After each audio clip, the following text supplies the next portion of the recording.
আসসালামু আলাইকুম প্রিয় বন্ধুরা, আপনাদেরকে আমি আজকে দেখাবো কিভাবে ল্যাপটপে স্ক্রিন রেকর্ড করতে হয়। তো প্রথমে আপনার ল্যাপটপটা চলে আসবেন, এখানে এসে উইন্ডোজ এই উইন্ডোজ শিফট এস, তিনটা উইন্ডোজ শিফট এস দাবাইলে দেখেন কম্পিউটারে একটা এরকম চিহ্ন আসছে। এখন এখানে এরকম আসছে আপনার, এখানে হলো স্ক্রিনশট, এটা হলো ভিডিও রেকর্ড, স্ক্রিন রেকর্ড, ঠিক আছে। তো আমি এটা ভিডিও রেকর্ড করব, এখানে দেখাচ্ছে কতটুকু রেকর্ড করব।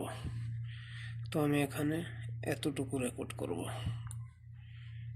দেখেন এইভাবে ড্র্যাগ করতে হবে মাউস দিয়ে, ঠিক আছে। এখানে ছেড়ে দিলাম। এখন এখানে লেখা আছে স্টার্ট, স্টার্টে চাপ দিলেই স্টার্ট শুরু। দেখতে পাচ্ছেন আমার এটা এখন রেকর্ড শুরু হয়ে গেছে, 1 2 3 উঠছে, শুরু হয়ে গেছে। আর এই যে একটা